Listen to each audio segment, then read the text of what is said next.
الحمد لله نحمده ونستعينه ونستغفره ونعوذ بالله من شرور أنفسنا ومن سيئات أعمالنا من يهده الله فلا مضل له ومن يضلله فلا هادي له وأشهد أن لا إله إلا الله وأشهد أن محمدا عبده ورسوله يا أيها الذين آمنوا اتقوا الله حق تقاته ولا تموتن إلا وأنتم مسلمون يا أيها الناس اتقوا ربكم الذي خلقكم من نفس واحدة وخلق منها زوجها وبث منهما رجالا كثيرا ونساء واتقوا الله الذي تساءلون به والأرحام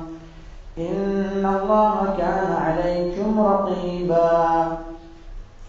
يا أيها الذين آمنوا اتقوا الله وقولوا قولا سديدا يصلح لكم أعمالكم ويغفر لكم ذنوبكم ومن يطع الله ورسوله فقد فاز فوزا عظيما أما بعد فإن خير الحديث كتاب الله وخير الهدي هدي محمد صلى الله عليه وسلم وشر الأمور محدثاتها وكل محدثة بدعة وكل بدعة ضلالة وكل ضلالة في النار فقد قال الله تبارك وتعالى في كلامه المجيد والفرقان الحميد أعوذ بالله من الشيطان الرجيم بسم الله الرحمن الرحيم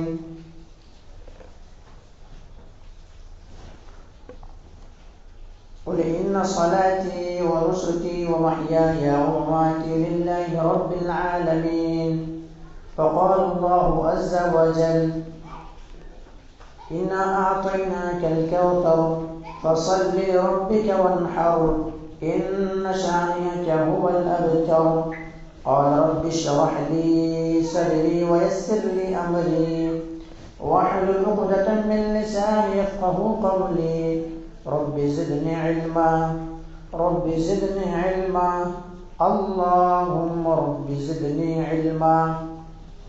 وقال شاعر یہ شہادت گہے الفت میں قدم رکھنا ہے یہ شہادت گہے الفت میں قدم رکھنا ہے لوگ آسان سمجھتے ہیں مسلمان ہونا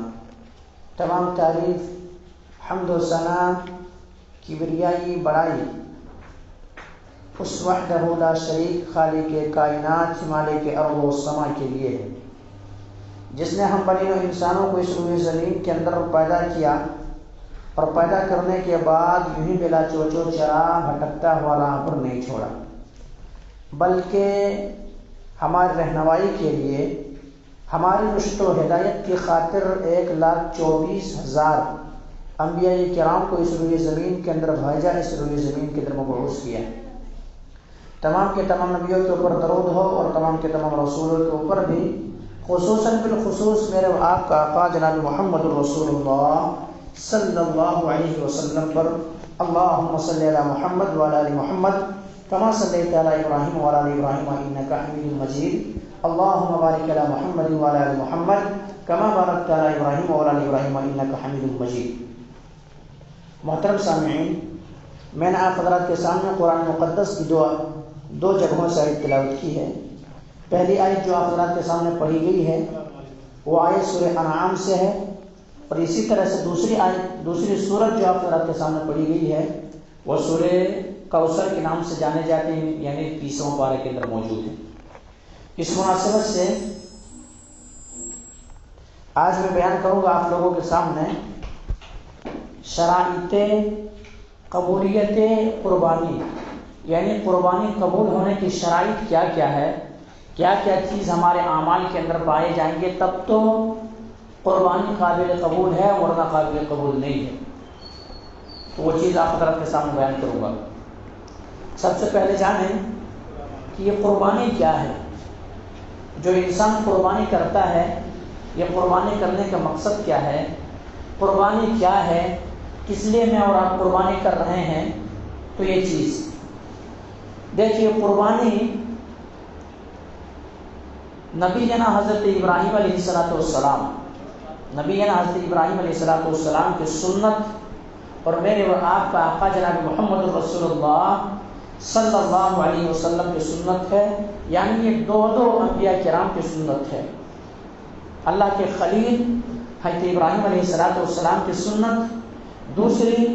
نبی کریم جناب محمد رسول اللہ صلی اللہ علیہ وسلم کی سنت ہے. اور ایک ایسی سنت ہے، ابراہیم علیہ السلام کو اللہ تبارک و تعالی نے بہت سارے آزمائش کے بعد،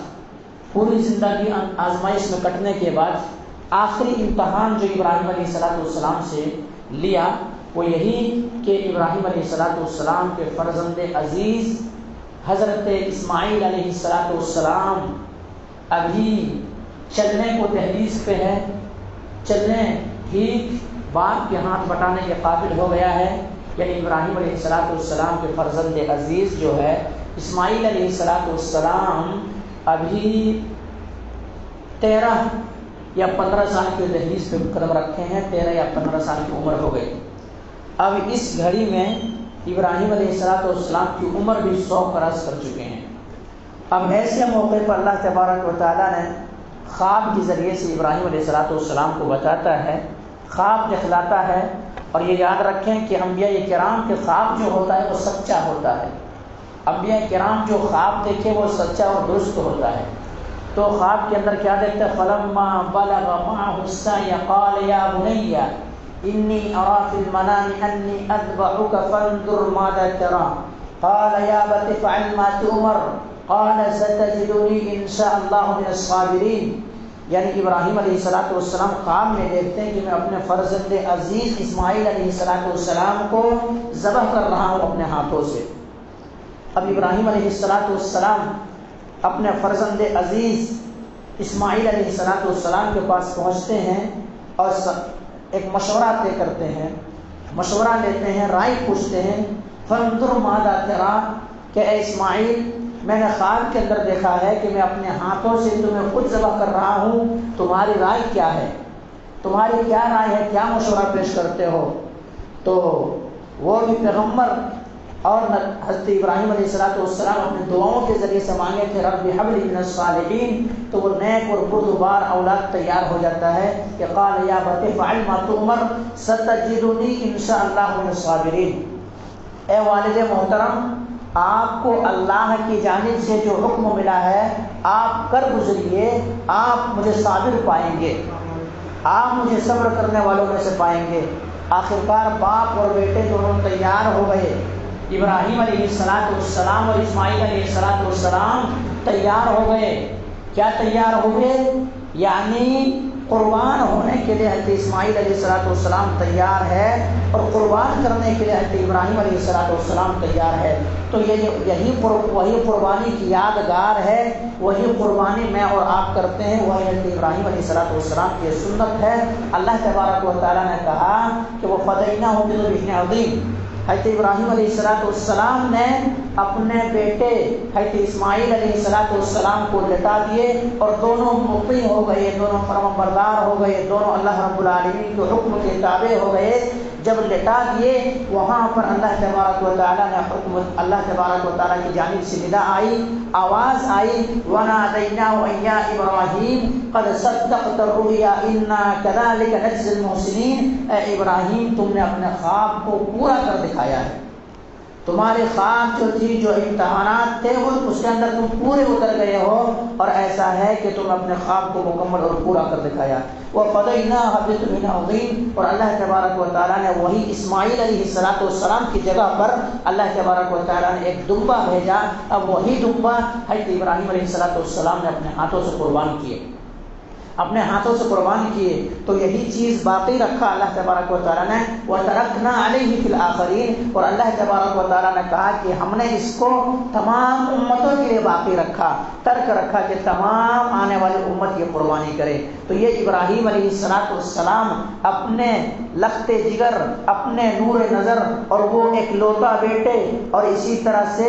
80 پر 6 سال میں انہوں نے دعا کی ہے، اس دعا کی بدولت ملنے والے فرزند عزیز حضرت اسماعیل علیہ السلام کو قربان کر دینے کے لیے تیار ہو گئے، صدق دل کے ساتھ، للہیت کے ساتھ، اللہ کی رضا کی خاطر، اللہ کو خوش کرنے کے لیے۔ تو وہی ابراہیم علیہ السلام کی یہ یادگار ہے، تو اسی لیے میں اور آپ قربانی کرتے ہیں،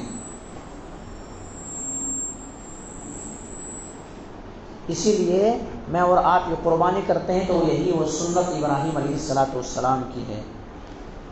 ان ھذا لہو البلاغ المبین، اور اللہ تبارک و تعالیٰ نے کہا کہ یہ بہت بڑی آزمائش تھی، بہت بڑی آزمائش۔ تو میرے بھائیوں، یہ ابراہیم علیہ السلام کی پوری زندگی جو ہے آزمائشوں میں کٹی تھی، مصیبتوں میں کٹی تھی، پریشانیوں میں کٹی تھی۔ ایک فرزند ملا تھا، وہ بڑھاپے کا سہارا، بڑھاپے کے لاٹھی بننے والے، وہ بھی اللہ رب العالمین کے راہ میں قربان ہونے کے لیے تیار ہے۔ اب پوری دنیا عالم انسانیت حیران و ششتر ہے، پورے انسان جنبش نہیں کر رہا کہ آخر آج اپنے فرزند عزیز کے گلے میں چھری کیسے چلائیں گے،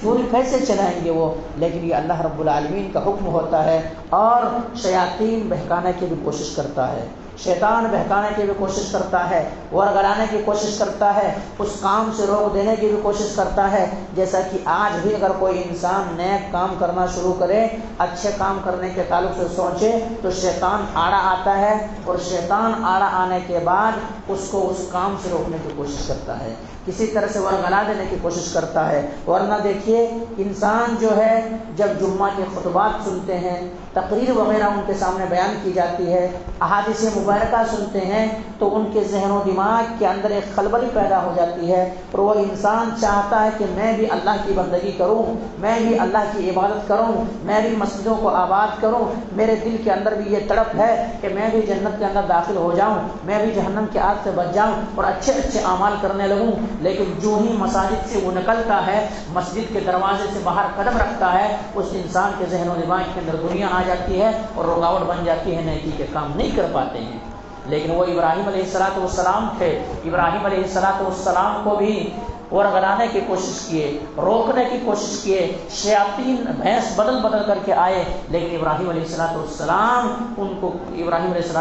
کچھ بھی نہیں بگاڑ سکے۔ اب ابراہیم علیہ السلام اپنے بیٹے کو حضرت اسماعیل علیہ السلام کو لے کر کے مینا کی طرف بڑھ رہے ہیں، مینا کی طرف بڑھ رہے ہیں۔ تو ابراہیم علیہ السلام کے جو زوجہ ہے، ان کی جو بیوی ہے، ان کے پاس شیطان آتا ہے، اور شیطان آنے کے بعد یہ ورگلاتا ہے، یہ بہلاتا ہے، اور پھسلانے کی کوشش کرتا ہے کہ ہاجرہ تمہیں پتہ بھی ہے، ہاجرہ تمہیں معلوم بھی ہے کہ آخر کار تمہارے فرزند کو، تمہارے بیٹے کو کہاں لے کر کے جا رہے ہیں۔ ابراہیم علیہ السلام، ہاجرہ علیہ السلام کہتی ہے کہیں لے کر کے جا رہے ہوں گے، فرزند عزیز ہے، کہیں بہلانے کے لیے، دل بہلانے کے لیے، کہیں گھمانے کے لیے کہیں بھی لے کر جا سکتے ہیں۔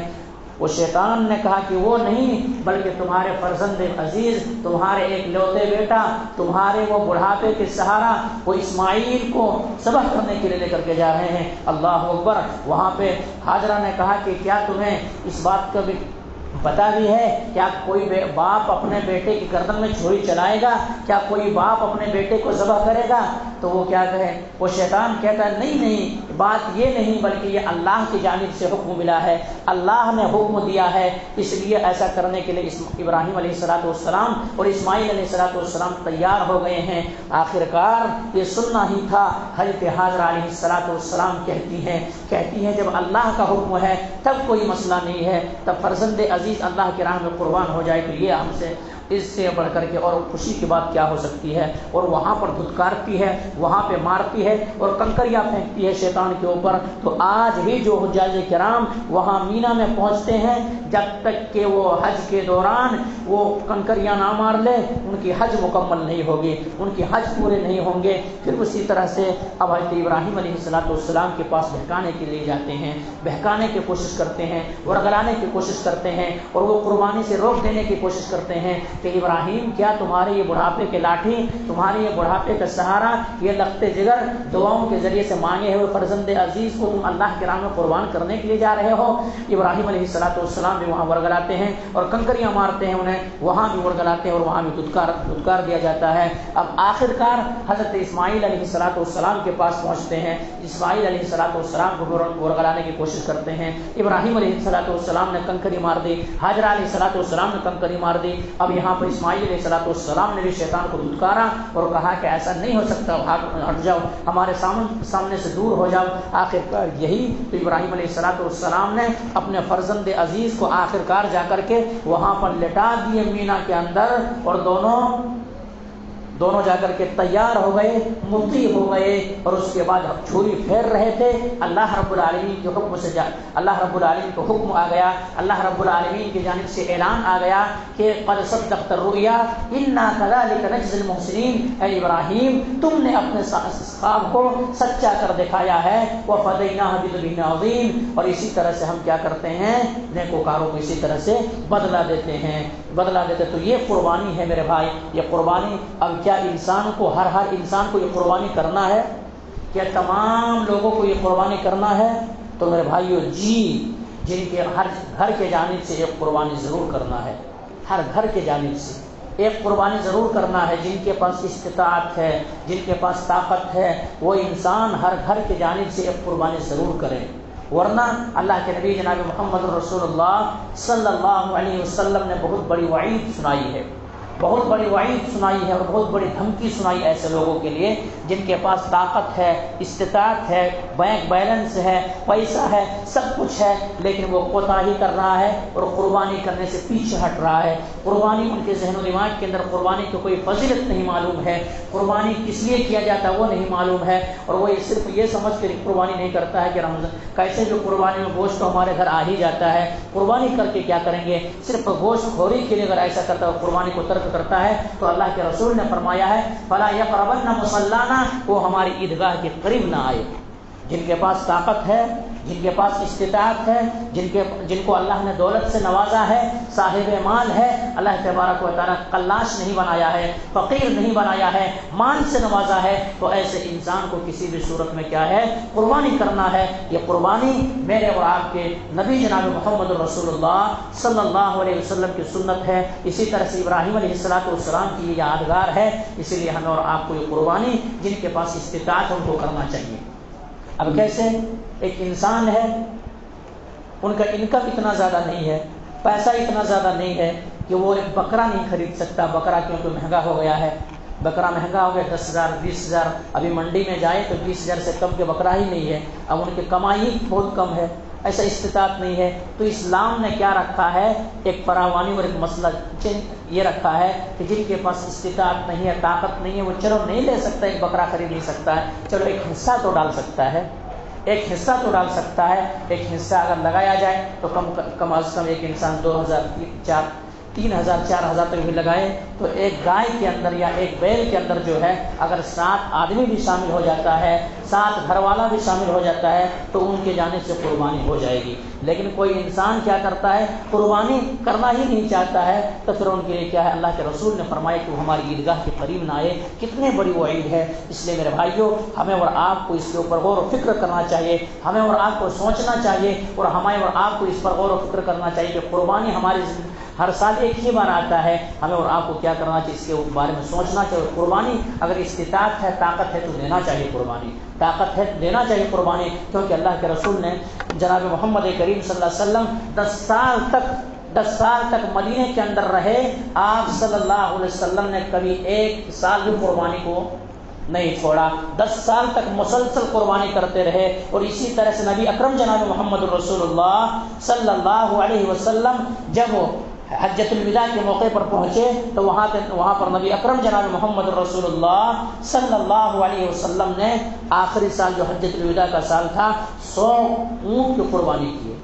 100 اونٹ کی قربانی کیے اور ان میں سے 63 اونٹ خود اپنے ہاتھوں سے ذبح کیے، یعنی 60 پر 3 اونٹ خود نبی کریم صلی اللہ علیہ وسلم اپنے ہاتھوں سے نہر کیے۔ اور لکھا ہے سیرت نگاروں نے، اونٹ کو نبی کریم صلی اللہ علیہ وسلم جیسے ذبح کر رہے تھے تو اونٹ خود آ کر کے نبی کریم صلی اللہ علیہ وسلم کی طرف آتے تھے اور اپنے گلے کو آگے کر دیتے تھے کہ مجھے نہر کرو۔ اس طرح سے یہ ایک معجزہ بھی، اور نبی کریم صلی اللہ علیہ وسلم 100 اونٹوں کی قربانی کی، صرف ایک دن یوم النحر کے دن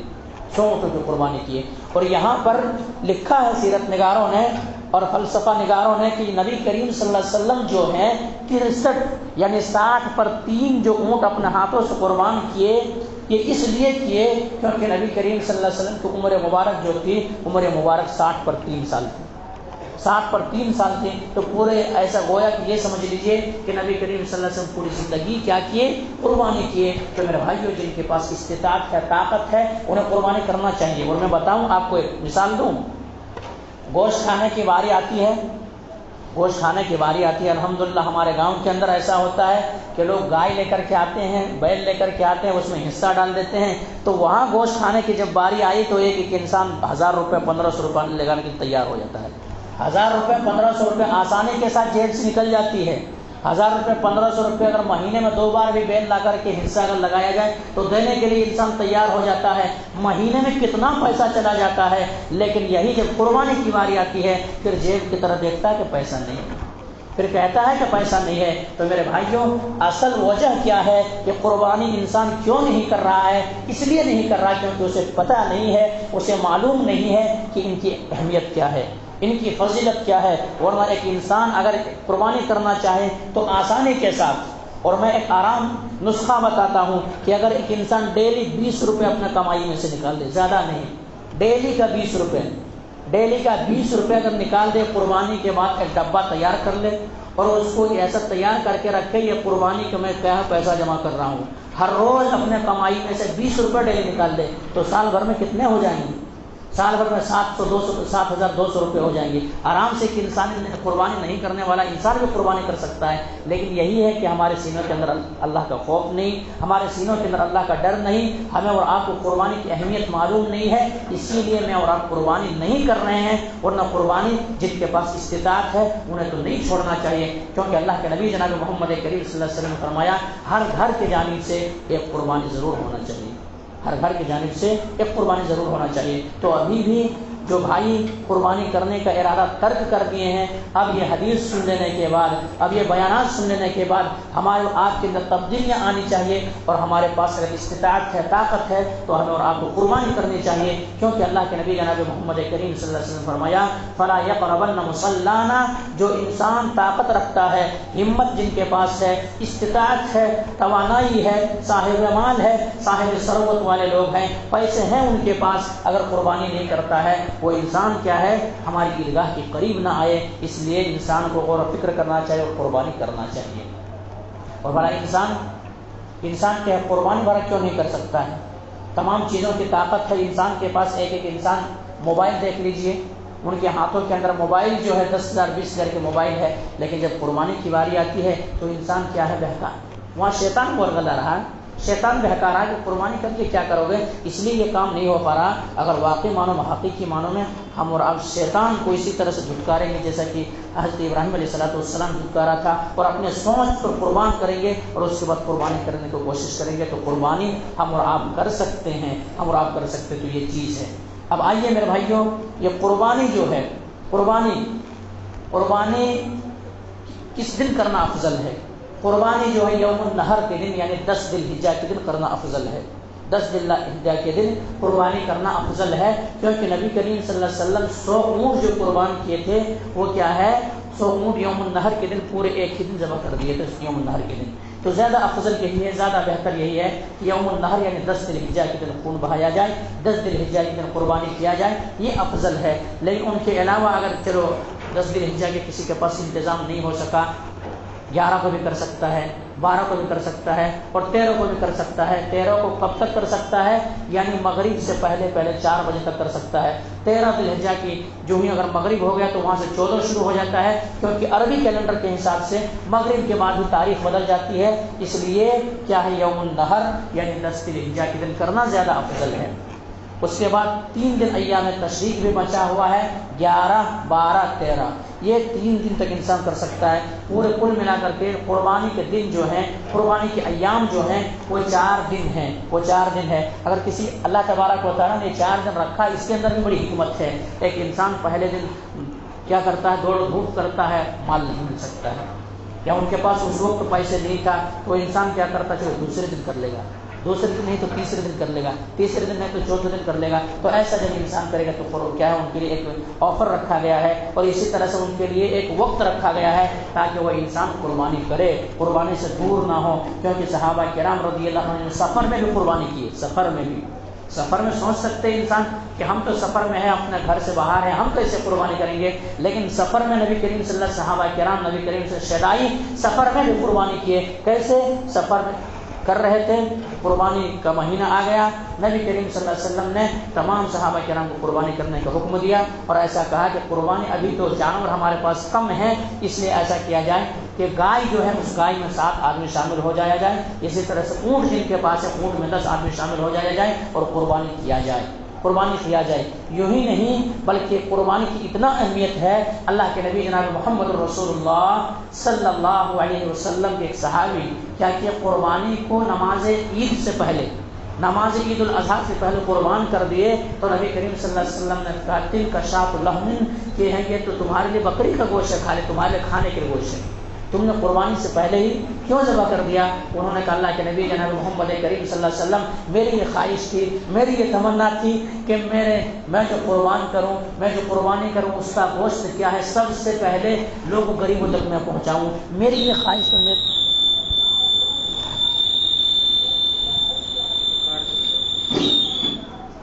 میری یہ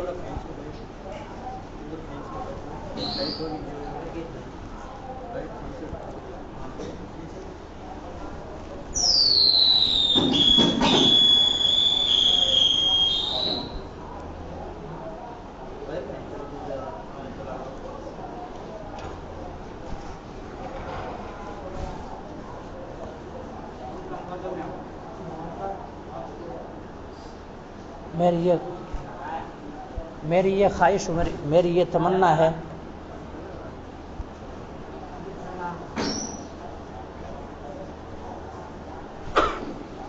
میری یہ خواہش و میری یہ تمنا ہے کہ میں جو قربان کروں، اللہ رب العالمین کے راہ میں جو قربانی کروں، اس قربانی کا گوشت سب سے پہلے میرے غریب تک پہنچے۔ تو میں نے اس لیے کیا ہے، اللہ کے رسول نے فرمایا تمہاری سوچ تو صحیح ہے، تمہاری نیت تو درست ہے، لیکن تم نے جو ہے قربانی سے قبل قربانی کر دی ہے، نماز عید سے پہلے تم نے قربانی کر دی ہے، اس لیے تل کا شاۃ لحم، یہ کیا ہے، یہ بکری کا گوشت صرف ہے، یہ تمہارے لیے قربانی نہیں ہوئی۔ اب انہوں نے کہا اللہ کے نبی جناب محمد کریم صلی اللہ علیہ وسلم، دیکھیں صحابہ کرام کے درمیان اہمیت دیکھیں قربانی کی۔ اللہ کے نبی جناب محمد کریم صلی اللہ علیہ وسلم نے فرمایا کہ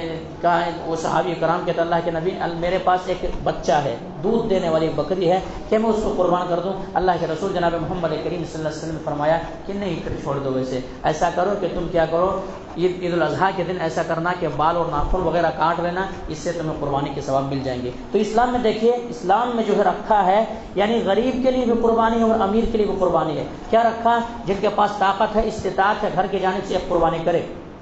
نہیں کر سکتا ہے پھر ایسی صورت میں کیا کرے، گائے میں حصہ رکھ دیا کہ گائے میں حصہ رکھ لیا جائے۔ اگر وہ بھی طاقت نہیں ہے، ان کے پاس استطاعت ہے ہی نہیں، پیسہ نہیں ہے مطلب حقیقی معنوں میں ان کے پاس پیسہ نہیں ہے، کوئی بہانہ بنا کر کے اس طرح سے نہیں، دیگر چیزوں میں دینے کے لیے ان کے پاس پیسہ ہے، چٹھی بننے کے لیے ان کے پاس پیسہ ہے، دیگر چیز کرنے کے لیے پیسہ ہے، اور ادھر ادھر ڈالنے کے لیے پیسہ ان کے پاس ہے۔ ابھی تمام جو ہے، ابھی ایسا لوگ یہودیوں نے ایسا قبضہ کیا ہے، ایسے چنگل میں پھنسایا ہے انسان کو کہ سود خوری عام ہو گئی ہے۔ ہر گھروں کے اندر یہ بیماری پائی جا رہی ہے، ہر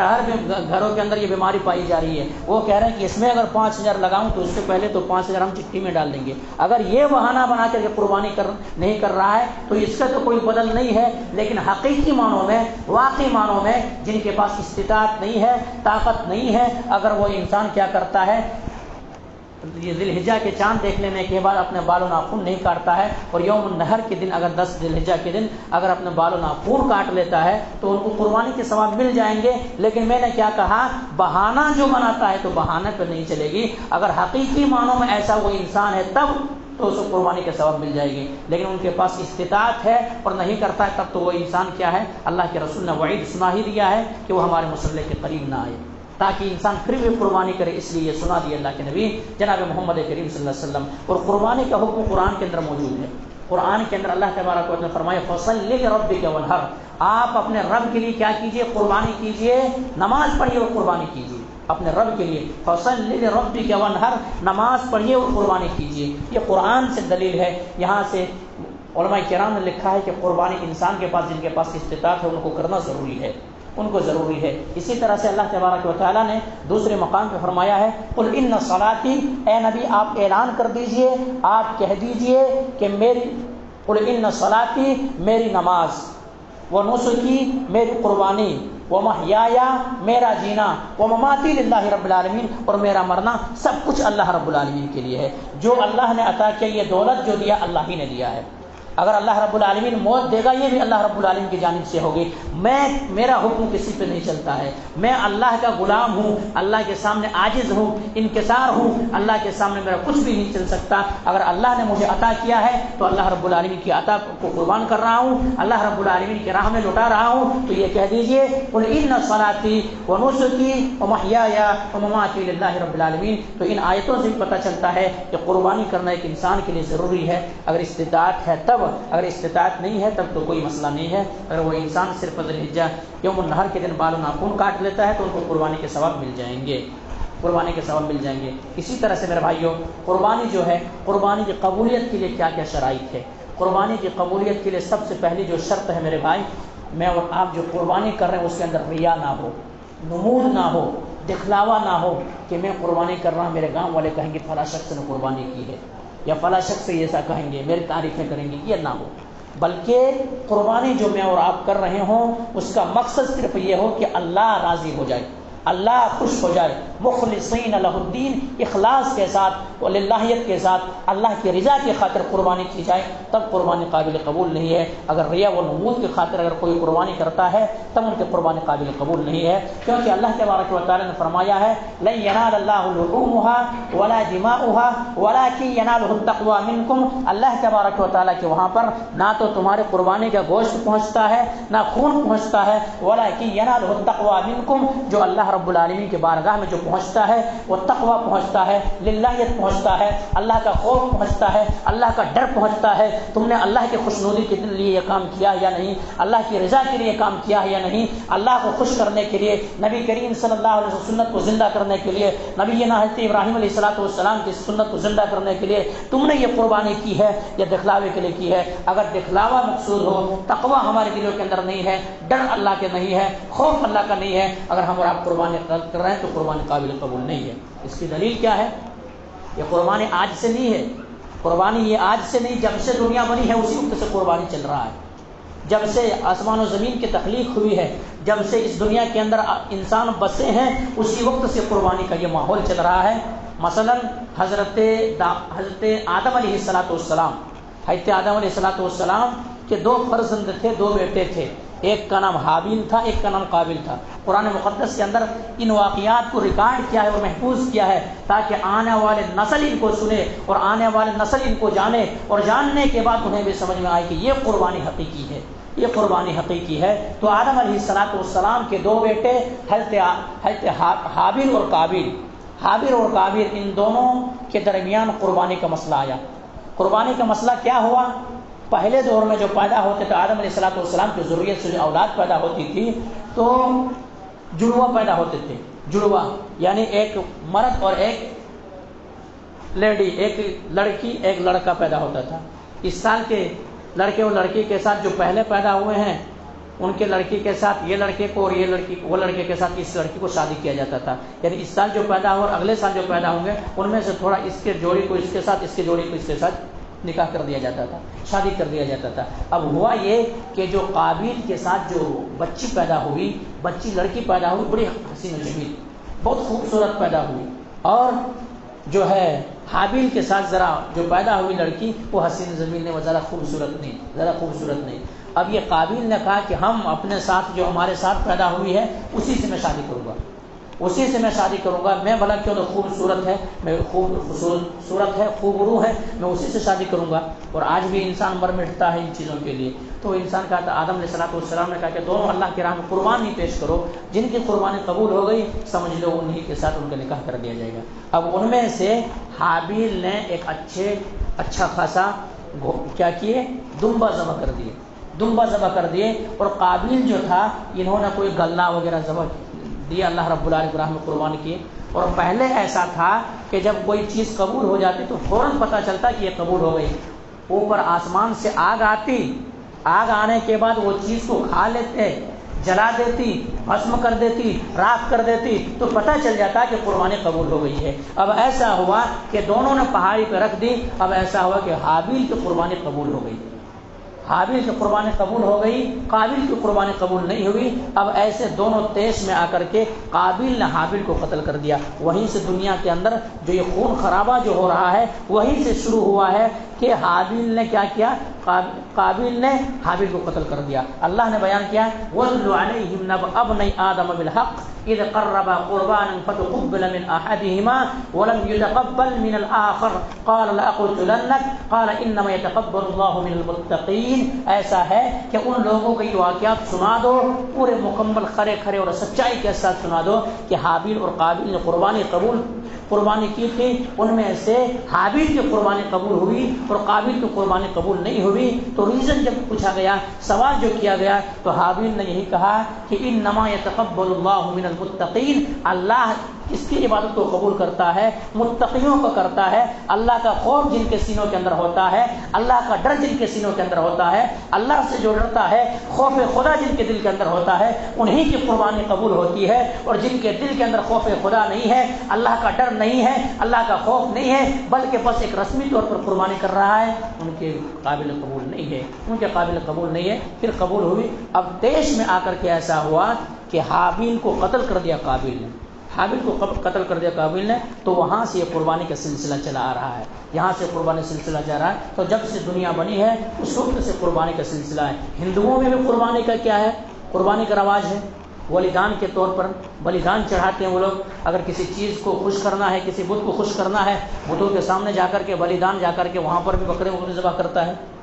تو یہ چیز وہاں ہندوؤں کے اندر بھی یہ چیز پائی جاتی ہے۔ تو یہ چیز ہے میرے بھائی، دنیا جب سے بنی ہے تب سے یہ قربانی کی تاریخ چلا آ رہا ہے۔ لیکن میں اور آپ جو قربانی کرتے ہیں یہ حضرت ابراہیم علیہ السلام کی سنت اور نبی حضرت محمد رسول اللہ صلی اللہ علیہ وسلم کی سنت ہے۔ تو قبولیت کے لیے سب سے پہلی شرط جو ہے ہمارے دل کے اندر اخلاص ہو، اللہ کا ڈر ہو، اللہ کا خوف ہے، کیونکہ اللہ متقیوں سے قبول کرتا ہے۔ دوسری چیز جو ہے میرے بھائی، دوسری چیز جو ہے ہماری کمائی جو ہے وہ رزق حلال ہو،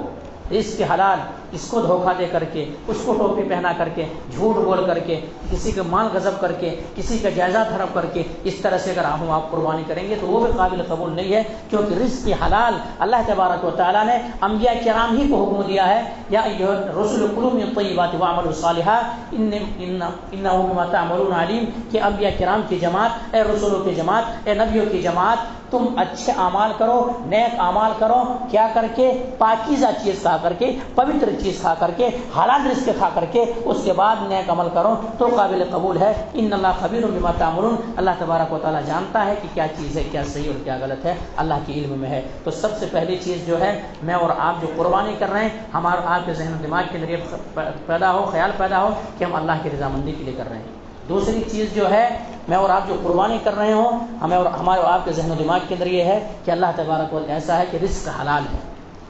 تیسری چیز جو ہے میرے بھائی، یہ بات کو سنیں، بے نمازی انسان اگر کوئی ہے تو بے نمازی انسان کی قربانی قابل قبول نہیں ہے۔ اب معاف کیجئے گا، میں اس کا مطلب یہ نہیں کہہ رہا ہوں کہ بے نمازی قربانی نہ کریں، یہ نہیں کہہ رہا ہوں، بلکہ میرا مقصد یہ ہے تاکہ یہ مسئلے آپ کو بیان کر دوں، آپ کو سنا دوں، آپ سے جو کوتاہیاں ہو رہی ہے، آپ سے جو غلطیاں ہو رہی ہے، آپ سے جو نمازیں چھوٹ رہی ہے، آپ کی زندگی میں نماز نہیں ہے، تو آپ نماز پڑھیں اور اس کے بعد قربانی کرنے کی کوشش کریں۔ اس کے بعد قربانی کرنے کی کوشش کریں، کیونکہ بے نمازی انسان ہے ان کے کوئی عبادت قبول نہیں ہے، کوئی عبادت قبول نہیں، صرف قربانی نہیں بلکہ ان کے روزے قبول نہیں، ان کے روزے قبول نہیں، ان کی حج قبول نہیں، ان کی قربانی قبول نہیں، دیگر صدقہ و خیرات قبول نہیں، کوئی عبادت قابل قبول نہیں بے نمازی انسان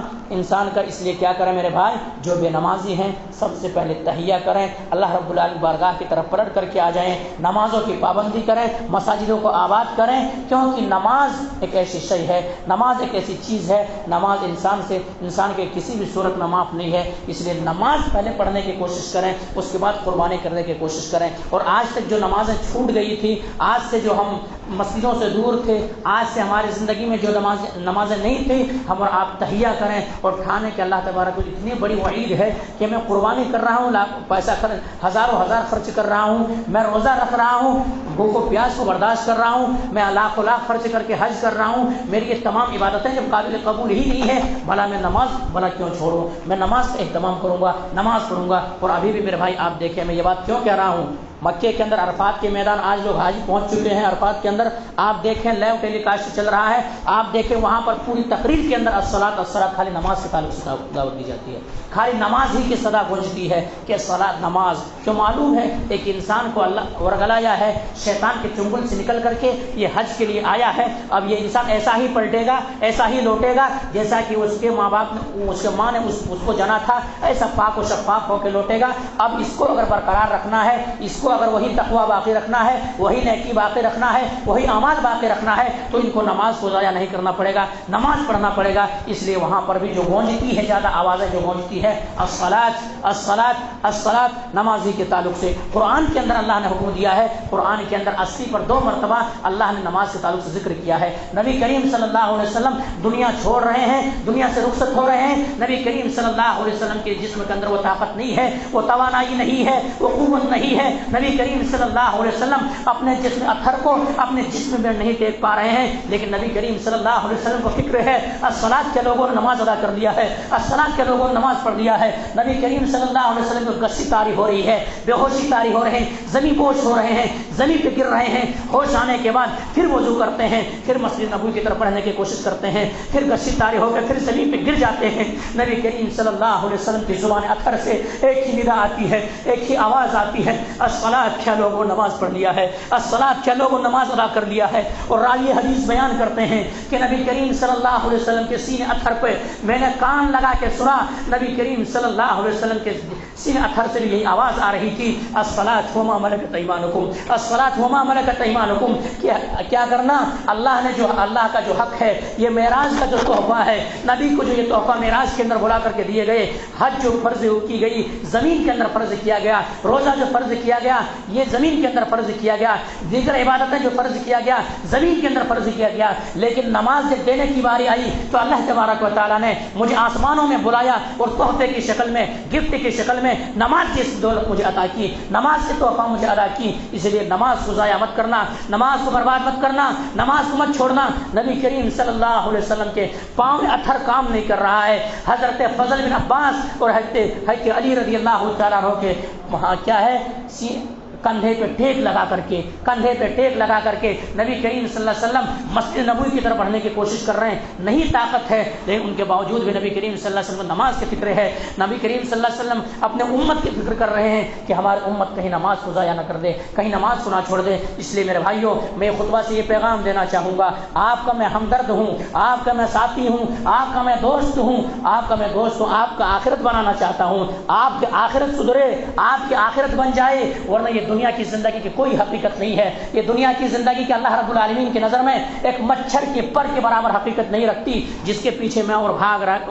بھاگ رہے ہیں، دن و رات ایک کر رہے ہیں، تگ و دو کر رہے ہیں، نیند کو قربان کر رہے ہیں، لیکن ہم اور آپ نماز کو ضائع کر رہے ہیں۔ یہ دنیا کی کوئی حقیقت نہیں ہے۔ اس لیے میرے بھائیوں، ہمارے آپ کے یہاں پہ کیا مسجدوں کو آباد کرنا ہے، نمازیں پڑھنا ہے، نماز کا پابندی کرنا ہے، وقت نکالنا ہے۔ آپ کے لیے اللہ تبارک و تعالیٰ نے 24 گھنٹے دیا ہے، اس 24 گھنٹے میں سے آپ کیا کریں، آپ 23 گھنٹے آپ اپنے کام و کاج کے لیے نکال دیجئے، بس 1 گھنٹے اللہ رب العالمین کو راضی کرنے کے لیے، اللہ رب العالمین کو خوش کرنے کے لیے مسجدوں کو آباد کرنے کرنے کے لیے اور مسئلوں اپنے آخرت بنانے کے لیے، اپنے آخرت سدھارنے کے لیے میرے بھائی کیا ہے، ہم اور آپ نمازوں کی پابندی کریں۔ آپ کہیں گے کہ میں کاروبار میں بزی رہتا ہوں، آپ کہیں گے کہ میں کاروبار میں مشغول رہتا ہوں، تو میرے بھائی اگر فرشتے میرے اور آپ کے پاس آ جائیں اور روح قبض کرنے کے لیے آ جائیں، کیا میں اور آپ وہ کہیں گے کہ ابھی مجھے کام ہے، ابھی ذرا مجھے کام کر لینے دو، اس کے بعد میں جاؤں گا؟ اس وقت مہلت نہیں ملے گی۔ الی اجل قریب فاصدق واکم من الصالحین، اس وقت کہیں گے ذرا چھوڑ دو مجھے،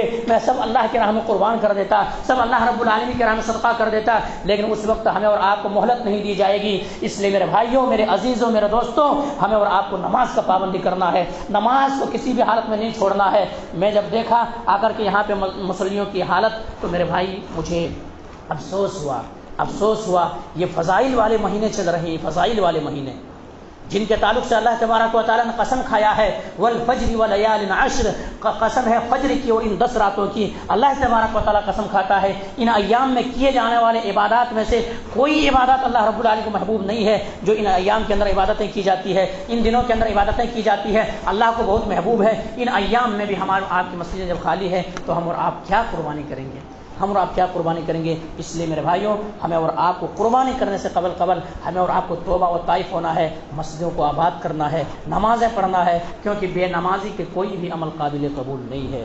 بے نمازی کے کوئی بھی عمل قابل قبول نہیں ہے۔ تو اس لیے میرے بھائیوں، ہمیں اور آپ کو نماز پڑھنا ہے کسی بھی صورت میں۔ کیوں؟ نماز ایک ایسی شے ہے، نماز ایک ایسی چیز ہے، تمام چیزیں اگر آپ روزہ نہیں رکھ سکتے، آپ فدیے کے طور پر کسی کو کھانا کھلا دیجیے، آپ کے لیے ہو جائیں گے۔ آپ حج نہیں کر سکتے، طاقت نہیں، استطاعت نہیں ہے، آپ اپنا پیسہ دے دیجیے، حج بدل کرا دیجیے، آپ کے لیے وہ کافی ہو جائیں گے۔ آپ دیگر چیزیں نہیں کر سکتے، آپ کے پاس استطاعت نہیں ہے زکوٰۃ دینے کا، مت آپ دیجیے۔ لیکن اگر آپ کے پاس طاقت بھی نہیں ہے لیکن آپ کو نماز پڑھنا ہے، آپ کھڑے ہو کر کے نماز نہیں پڑھ سکتے، بیٹھ کے پڑھ لیجیے،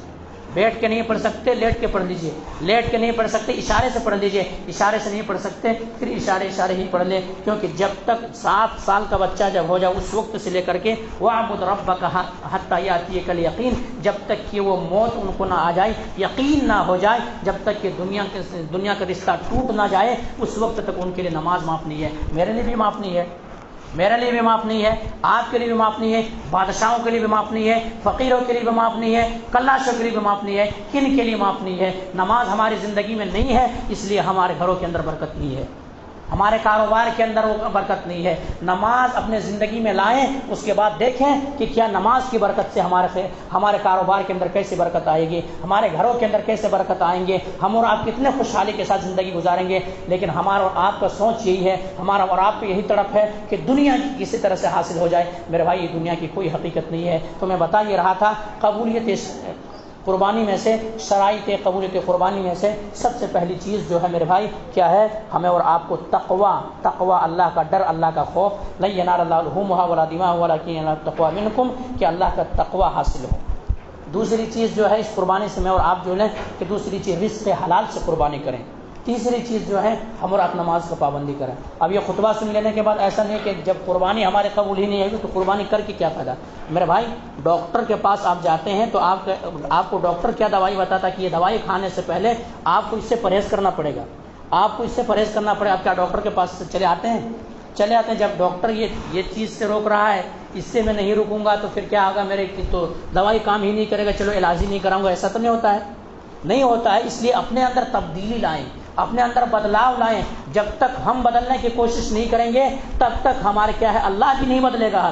ہمیں بدلنے کی کوشش کرنا ہے ہمیں، کیونکہ اللہ تبارک فرمایا ان اللہ لا یغیر ما بقوم حتی یغیروا ما بانفسہم، کہ جب تک کہ یہ قوم خود نہیں بدلتی اللہ بھی اسی حالت میں رہنے دیتا ہے۔ اس لیے ہمیں اور آپ کو بدلنے کی کوشش کرنا ہے۔ آج ملک کے حالات دیکھ رہے ہیں میرے بھائی، ملک کے حالات دیکھ رہے ہیں، ہمیں اور آپ کو اللہ رب العالمین سے عاجزی کرنا ہے، انکساری کرنا ہے، طاقت کا بھی استعمال کرنا ہے، لیکن سب سے پہلے ہم اور آپ کو کیا کرنا ہے، صوم صلاۃ کا پابند ہونا ہے۔ ملک کے حالات دیکھ رہے ہیں، یہ ملک کے حالات کئی جگہوں پہ ابھی بڑے بڑے جانور کے اوپر کیا ہے، بینڈ کر دیا گیا ہے، قربان نہیں کر سکتے۔ یہ ہمارے یہ کیا اسٹیٹ شہر تلنگانہ کے اندر بھی یہ پورے کے چندر شیکھر راؤ ایسی حکومت ہے، وہاں پر بھی پابندیاں لگ رہی ہیں، وہاں پر بھی کیا ہے، قربانی کے لیے طرح طرح کے کہیں جانور پکڑ رہے ہیں، کہیں کچھ کر رہے ہیں۔ تو یہ اللہ کی جانب سے ہے، یہ اللہ کی جانب سے ہے. آپ اللہ کو یاد کریں, اللہ رب العالمین آپ کو بے یار و مددگار نہیں چھوڑے گا. آپ اللہ کے جانب ایک ہاتھ بڑھیں گے تو اللہ تبارک و تعالیٰ آپ کی طرف کئی ہاتھ بڑھیں گے. اگر آپ اللہ رب العالمین کو یاد کریں گے, اللہ آپ کو بھی یار و مددگار نہیں چھوڑے گا. اللہ نے وعدہ کر دیا ہے فاذکرونی اذکرکم, اگر تم مجھے یاد کرو گے تو میں تمہیں یاد کروں گا. تو میرے بھائی, ہمیں اور آپ کو ان مصیبتوں سے, ان پریشانیوں سے اگر نکلنا ہے, حل کھوجنا ہے, تو ہمیں اور آپ کو مسجدوں کو آباد کرنا ہے, نماز کا پابند ہونا ہے. تب تو ہمیں اور آپ کو اسی چیز سے ڈر رہے ہیں, آج اسی چیز سے ڈر رہے ہیں کہ ہمیں اور آپ کو مسجدوں کو آباد کرنا ہے. اللہ نے کہا ہے وَلَا تَهِنُوا وَلَا تَحْزَنُوا وَأَنْتُمُ الْأَعْلَوْنَ إِن كُنتُم مُؤْمِنِينَ, کہ تمہیں ڈرنے کی ضرورت نہیں ہے, تمہیں ہمت ہارنے کی ضرورت نہیں ہے. تم مومن ہو تو اللہ تمہارے مددگار ہے, سر بلندی تمہیں ملے گی, کامیابی تمہیں ملے گی. تو اس لیے میرے بھائیوں, ہمیں اور آپ کو کیا کرنا ہے, آج تک جو ہماری زندگی کٹ گئی ہے, اور میں الحمدللہ جو آپ کے یہاں پہ پہنچا ہوں, تو یہ بھی بات یاد رکھیں, اگر میرے انتظار کے بعد اگر میں یہاں پہ پہنچا تو صرف میں آپ کے لوگوں کے آخرت بنانا چاہ رہا ہوں, آپ لوگوں کا آخرت سدھارنا چاہتا ہوں. اگر اللہ نے موقع دیا ہے تو میں یہ نہیں کہ آپ کی صرف تنخیلیں کر کے میں بیٹھ جاؤں. میرا مقصد یہ نہیں, بلکہ میرا مقصد یہ ہے کہ آپ لوگ سدھریں, یہ گاؤں سدھریں. جو ابھی یہ قوم جو جاگی ہوئی تھی, سو گئی ہے, یہ قوم جاگیں, پھر سے جاگیں. اور یہ چیز یہ بھی دیکھنے کو آیا ہے کہ انسان کیا ہے, اگر ذرا اختلافات ہو گئے, انتشار ہو گئے, اب مسجد کو آنا دور ہو گیا. تو مسجد سے اگر ذاتی کسی کے اختلاف ہے, ذاتی کسی کا دشمنیاں ہے, عداوت بغض ہے, تو مساجد تک ان کو نہ لایا جائے, مساجد تک نہ لایا جائے. کیونکہ آخرت آپ کو بھی بنانا ہے, آخرت آپ کو بھی سدھارنا ہے, آپ کو بھی, آپ کے اوپر بھی اللہ نے فرض کیا ہے, آپ کو بھی مسجدوں کو آباد کرنا ہے. اب ذاتی دشمنیاں کچھ انسان کے اندر ہو جاتی ہے, اختلافات ہو جاتے ہیں, انتشار ہو جاتے ہیں, اس کا مطلب یہ نہیں ہے کہ چلو اختلاف ہمارے درمیان ہو گئے, انتشار ہمارے درمیان ہو گئے, تنازع و جھگڑے ہمارے درمیان ہو گئے, یا کوئی مسئلہ ہمارے درمیان پیدا ہو گیا, اب ہم مسجد میں جانے سے رک جائیں گے. ایسا نہیں ہے. اللہ کے گھر سے کٹتا نہیں ہے. اللہ کے گھر کی کتنا ضرورت ہے, مسجدوں کو آباد کرنے کی کتنا ضرورت ہے ایک مومن کے لیے, ایک مسلمان کے لیے. جس طرح سے پانی مچھلی کے بغیر زندہ نہیں رہ سکتی ہے, اسی طرح سے مسلمان جو ہے, مومن حقیقی معنوں میں مومن جو ہے, مومن کا روح زندہ نہیں رہ سکتا ہے مسجدوں سے کٹ کر کے. اس لیے میرے بھائیوں, جو قربانی کر رہے ہیں اور قربانی کرنے کے جن کا ارادہ ہے, تو اللہ کے واسطے توبہ کریں, تائب ہو جائے, اللہ رب العالمین کی جانب پلٹ کر کے آ جائیں, اور کیا کریں, نمازوں کی پابندی کریں, آپ شریعت کا پابند ہو جائیں. اللہ رب العالمین آپ کا مدد کرے گا, اللہ رب العالمین کے یہاں مدد کرے گا. نہ کیا ہے, ہمدرد ہوگا, اللہ رب العالمین آپ کی مددگار بن جائے گا. لیکن آپ شریعتوں سے دور رہیں گے, آپ دین سے دور رہیں گے, آپ کی زندگیوں میں یہ تمام ساری چیزیں نہیں رہے گی. پھر اسی طرح سے ہم پستے رہیں گے, اسی طرح سے مار کھاتے رہیں گے. ہمارا آپ کو کوئی پرسان حال نہیں ہوگا, ہمارا آپ کو کوئی پوچھنے والا نہیں ہوگا. ہم اور آپ اپنی شریعت کا پابند ہو جائیں. اس کے بعد الحمدللہ ہم اور آپ کیا ہے, اس کے بعد اللہ سے دعا کریں, عاجزی کریں, انکساری کریں, مانگیں. اللہ تبارک و تعالی ہماری مدد ضرور فرمائے گا. بہرحال اسی بات کو ختم کریں گے, اللہ سے دعا کریں گے کہ مولا کریم جو بات کہی گئی ہے, سب سے پہلے تو ہم اور آپ کو تو ان باتوں کے اوپر اچھی سمجھ کی توفیق دے دے. اس کے بعد مولا کریم ہمارے مسجدیں غیر آباد ہیں, ہمارے بھائی سوئے ہوئے تھے, پھر ہمارے بھائی جاگے ہوئے تھے, پھر سو گئے ہیں. مولا کریم ان کے دل کے اندر بھی اللہ کا خوف ہے, اللہ کا تڑپ ہے, اور انہیں یہ جمعہ کا یہ دن بتا رہا ہے کہ انہیں بھی آخرت کے اوپر یقین ہے. لیکن شیطان ورگلا رہا ہے, شیطان آ کر کے آڑا ڈال رہا ہے, شیطان بہکا رہا ہے کہ نہیں, تمہارے سب سے زیادہ امپورٹنٹ جو ہے وہ تمہارے کام ہی ہے, کاروبار ہی ہے, اس لیے اس سے نمازوں سے دور ہے. لیکن مولا کریم ہم تمام مسلمانوں کو تو مسجدوں کو آباد کرنے والا بنا دیں. مولا کہ ہم تمام مسلمانوں کی جو قربانی ہم اللہ رب العالمین کی راہ میں کر رہے ہیں, مولا کریم ہم تمام مسلمانوں کی قربانی کو تو قبول کر لے. مولا کریم جن کے پاس استطاعت ہے وہ قربانی نہیں کر رہے ہیں, مولا کریم تو انہیں بھی توفیق دے دے کہ وہ بھی قربانی کرے.